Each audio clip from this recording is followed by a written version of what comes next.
So let's remind ourselves of the 6 human needs. There's another video on up that we've done there where you can hear more about the details of the 6 human needs, which are the need for certainty, the need for uncertainty or variety, the need for significance, then the need for connection or love, and then the 2 spiritual needs, which we can call them, the first 4 we can call the basic needs, which and the 2 last ones, number 5 and 6, would be the need to grow, the need for growth, and the need for contribution, to contribute beyond ourselves. And again, if you want to delve more into detail, I have taken so much from these 6 human needs and what's called human needs psychology by Anthony Robbins, so I can recommend you studying that way as well if you want to delve deeper than these videos and what you can find here. But what I want to speak of here is how we meet these needs when it comes to our relationships. We can meet them inside the relationship or outside the relationship, and that can strongly affect the quality of our relationship. For example, let me say a man again, and when I say a man, I mean a person with a masculine core. And when I say a woman, for simplicity's sake, it's a person with a feminine core. There can be a man that has a feminine core at the center, and if we have a relationship with a man with a feminine core, a genuine feminine core, and a woman with a masculine core, they can get passion because they have 2 opposites. But a lot of times it is the man who is the masculine at the core. So when I say man, that's what I'm talking about, just so we're in agreement of that. A man who does not feel he can meet his woman's needs can respond in different ways, and 3 main ways. One is with anger and frustration, because there's few things in life that are so frustrating or so hard and sad. A man that cannot make his woman happy, that is a very, very unhappy man. End of discussion. So the man can respond with a lot of anger and frustration because he doesn't feel he's able to fulfill his woman's needs. The second way can be to pull away, to kind of close down, to just, oh no, it's not working, I can't do it. So he kind of close up like a shell around him and kind of gives in a way and just kind of gives up. Can be a sadness in that inside, but it seems like he's sort of pulling away. The third way can be to just sort of distance himself in the way of working. And you hear him say things like, but I got to work to bring home money for the family or for you or so forth. But that's the way he kind of escapes from it, or maybe he gets his own needs met more at work and the things he does at work. So if we want to make a change, whether with a man or a woman with a masculine core or a feminine core, how can we change this? Well, the first step, as always with change, starts with honesty. Looking at honestly, how is it now? How is it now? Am I meeting my relationships with my partner? Am I meeting my needs in the relationship with my partner or outside? Be honest about it.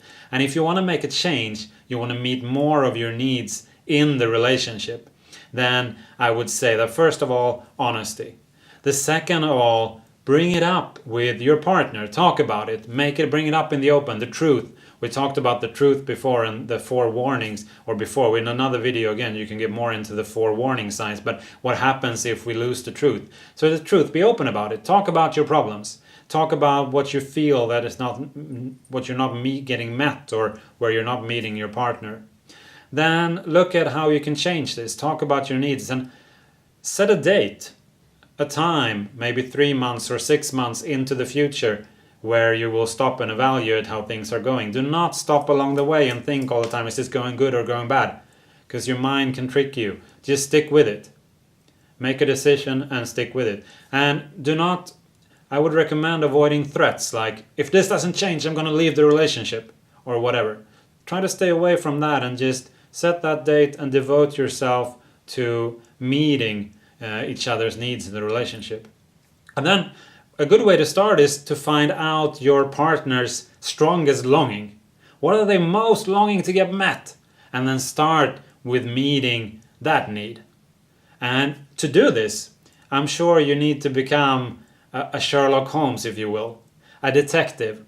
Finding out what are your partner's needs, learn their needs, and when you learn them, in what order they have them, because this also affects. We might have them in different orders. For you, certainty might be number one, but for me, uncertainty is number one. So when you plan your time, you make sure it's certain. You plan it like this. And then when I plan my time, I want uncertainty. Who knows what will happen when I finish work today or next week, or let's go now. Let's go on that trip. Let's just go last minute. Let's go now. And the other person says, well, we need to plan first. We need to pack, and can we afford this, and all these things. So it can also be about how the ranking, how important these are to us. And again, one person might have significance. The order of these needs is just not what we all have the needs, but it's the order that is the key. What is the most important need for your partner? Is it the need for security or for variety? Find out, what is your partner's foremost need? In what order does he or she have them?